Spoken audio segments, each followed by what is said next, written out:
Hello friends, good morning. BA third year की class में सभी का स्वागत, अभिनंदन। पुनर्जागरण के अध्ययन की श्रृंखला में हम पुनर्जागरण के प्रभावों का अध्ययन कर रहे हैं और हमने साहित्य, कला, विज्ञान के क्षेत्र में जो प्रभाव पड़े थे उनका हमने अध्ययन किया और इसी कड़ी को आगे बढ़ाते हुए हम पढ़ते हैं भौगोलिक खोजें कि पुनर्जागरण के काल में भौगोलिक अनुसंधानों एवं व्यापार में के विस्तार की ओर भी इस काल में ध्यान दिया गया था। इस क्षेत्र में स्पेन व पुर्तगाल के लोगों ने पहल की थी। पुर्तगाल के शासक हेनरी द नेविगेटर के संरक्षण में अनेक भौगोलिक यात्राएं हुई।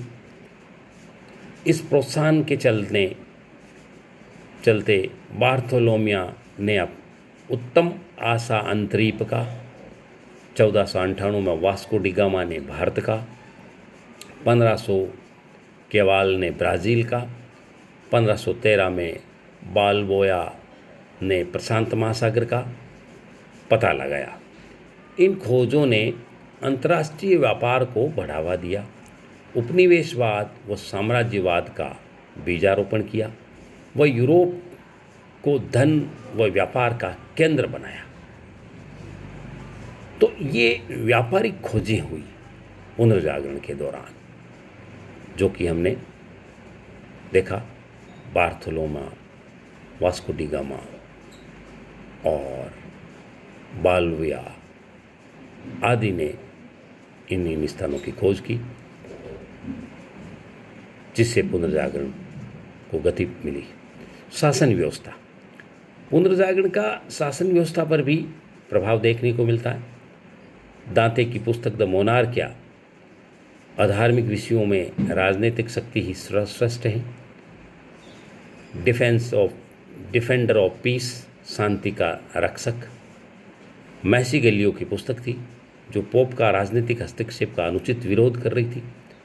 इस काल में राजा, प्रजा व राज व्यवस्था को एक नया मोड़, नए ढंग से परिभाषित किया गया और अनेक अधिकारों, कर्तव्यों की रूपरेखा बनाई गई और राष्ट्रीय राजतंत्र का विकास प्रारंभ हुआ।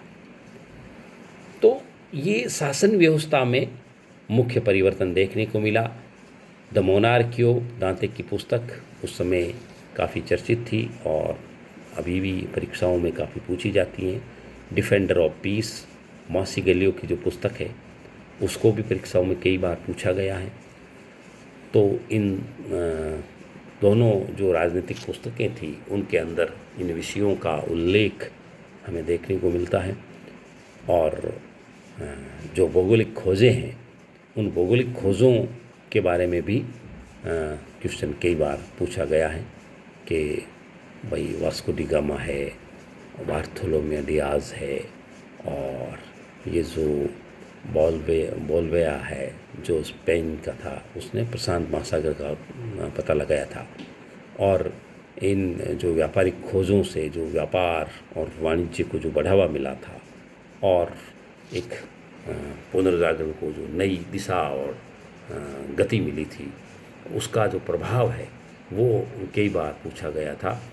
तो ये संयुक्त रूप से हम देखते हैं कि पुनर्जागरण का जो प्रभाव पड़ा वो साहित्य, कला, चित्रकला, स्थापत्य कला, मूर्तिकला, विज्ञान, भौगोलिक खोजें, शासन प्रणाली, इन सभी क्षेत्रों पर इनका प्रभाव दृष्टिगोचर होता है और पुनर्जागरण के कारण से यूरोप को एक नई दिशा प्रदान होती है, जिसका हमने अध्ययन किया।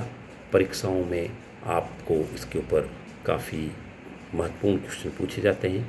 पुनर्जागरण का विज्ञान के ऊपर क्या प्रभाव पड़ा, पुनर्जागरण का कला के क्षेत्र में क्या प्रभाव पड़ा, पुनर्जागरण का साहित्य के क्षेत्र में क्या प्रभाव पड़ा, पुनर्जागरण कालीन कौन कौन सी भौगोलिक खोजें हुई, पुनर्जागरण कालीन कौन कौन से साहित्य की रचना हुई, पुनर्जागरण कालीन कौन सी रचना हैं जो राजनीति से संबंधित, शासन प्रणाली से संबंधित हैं, उनके ऊपर क्वेश्चन पूछे गए हैं।